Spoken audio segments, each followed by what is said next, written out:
Watching Major League Baseball last night, the Cubs use a catcher in right field and it bites them. It looked like a genius move by Joe Madden, as you saw Contreras gun a guy down at the plate in the 8th inning, but then can't track down a fly ball. Teddy, in the 9th inning leads to a rally, and that's a lot of money for Craig Kimbrell out there, Teddy.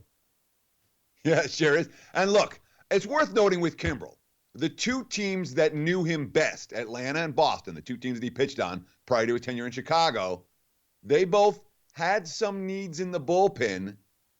They both could have signed Kimbrell, and they both chose to go in a different direction, which may mean something moving forward from a guy who's obviously struggling right now. Joe Madden, after the loss, the 4th straight for the Cubs, the 3rd straight in this series, quote, "You get back in the huddle. That's all you can do. You don't cry. You don't throw things. You get back in the huddle, and you come back tomorrow and try to win that last game of the series." Of course, it's a difficult loss, but you have to process it and come back out and play again. Not much time for the Cubs to process it. Early start afternoon game in Pittsburgh today.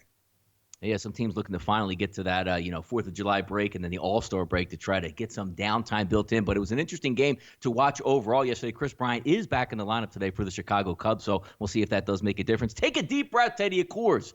Look, it can't go any higher, right? 14.5, they'll get that easy. Look at those. And then you see baseball come back with a little bit of regression. 4-2, Teddy. What happened up there in Colorado? It was hitting weather. The wind was blowing out. Wade Miley was on the mound versus a young rookie. How about that? Good bullpen work. No Coors magic yesterday. How about that?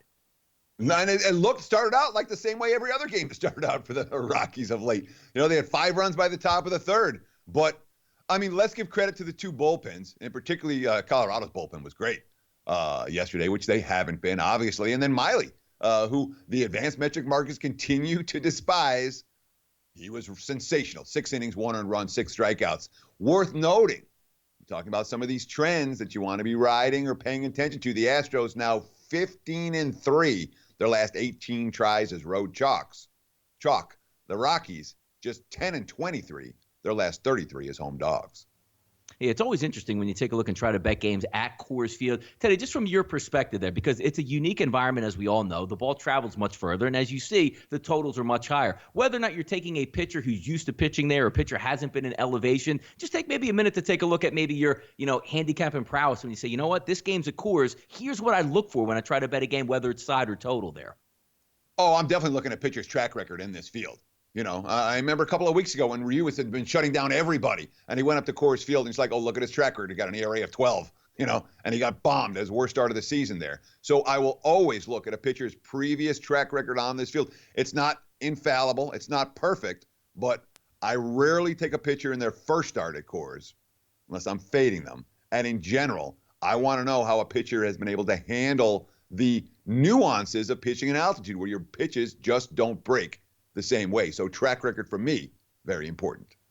Yep, absolutely. Hey, by the way, Teddy, as we're filming right now, the hot dog competition is getting underway. Now, usually we don't pick out any topics since the show is not going to air until well after these end. But I thought it was, 4th of July, getting to the mix. I'm seeing the introductions right now, and I do want to bring up some interesting points here. Joey Chestnut is a minus 1,200 here, Teddy, versus the field on this 4th of July event. The second place guy plus 700 to win, which is Matt Stoney. But I like to break down stuff. Like, we're handicappers who try to get after it in your best of your knowledge, because it's really hot, Teddy. It's really muggy. And also, let's remember, it's already been done. The women's total stayed well under the number by 6 or 7 hot dogs. If you're handicapping this competition, Teddy, and you're looking at it, is humidity making a difference for you here in this one?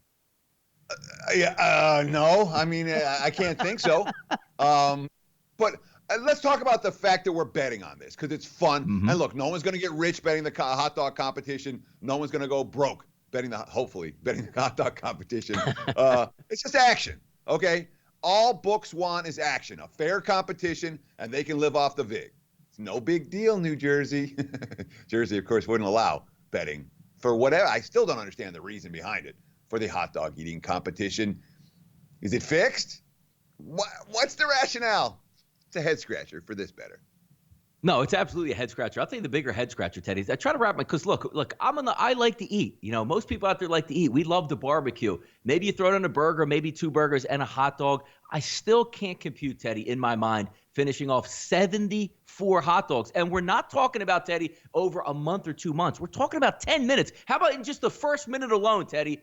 He's supposed to knock down 9.5 hot dogs, Joey Chestnut. Now, barbecuing today, 4th of July, out there in Las Vegas. Are you going after some sort of competition here with the family, Teddy, or no? No, what do I got, 3? Look at me, man. When the wind blows, I got to barely hang on. No. I'm not going to be chowing. And mind you, I'm not going to be chowing a hot dog eating competition. But worth noting, if he finishes 74 hot dogs today, it stays under the total, which is 74.5. My goodness. Yeah, something to keep an eye on. It'll be done, obviously, by the time we film here, but always fun to talk about here on the 4th of July. You know what's even more fun to talk about, Teddy? Top 20 college football preview right here on that betting show. You know whose team it is today? Pretty good one here in the Washington Huskies. 33-1 ticket to win the 2019 NCAA title. Huskies team total. How about this one? Double digits and heavily juiced at -160. Washington finished 10-4 last year in 2018, 7-2 in the Pac-12, winning the conference. Chris Peterson's a really good football coach, entering into his 6th year on the job. How do you get over losing a starting quarterback that you had for a while? Get a pretty good one by transfer. And coming in there from Georgia, Jacob Eason's going to feel that. Running back is in good hands as well. Look, Myles Gaskins was really good at Washington, Teddy, as we know. The all-time leading rusher, but they have some pretty good ones behind him. A lot of pass receivers coming back to make that transition smooth. But the one interesting thing that you watched last year from Washington is how well they play defense, Teddy. They're going to need a lot of changes there on defense to try to keep up with the 2018 mark. But also, as we talk about gamblers here, and when you're looking at those team totals, how about getting Oregon at home, Teddy, Utah at home, and also your rival, Washington State, all at home? Make no mistake about it, Donnie. The Washington Huskies are facing their biggest rebuild in the Chris Peterson era. His 6 years on the job. They lost 13 starters, including 9 on the defensive side of the football. And remember, the defense is what carried that team last year. So there are big graduation losses for the reigning Pac-12 champs to overcome. That being said, there sure are a lot of pieces in place. You talk about the quarterback, Jacob Eason. And again, he hasn't really played in 2 years. He got hurt in 2017 and then transferred last year. But all the reports out of spring ball with Eason was lighting up the defense and is throwing the football around. The offensive line in front of him, as elite as it gets in the Pac-12. They got 4 returning starters, and the 5th guy has 32 starts under his belt, and he was just hurt last year. That is an elite OL, which makes me less concerned about the loss of Myles Gaskin at running back. They'll find some skills and talent. I do worry about their receiving core. I don't see anyone in that receiving core that stands out on paper prior to the season. Defensively, there are some concerns as well. Again, this was a truly elite defense. And yeah, there's a ton of talent up front, but they did graduate most of what they had. The linebacking core needs to be rebuilt. The secondary needs to be rebuilt. There's talent there for Peterson to work with.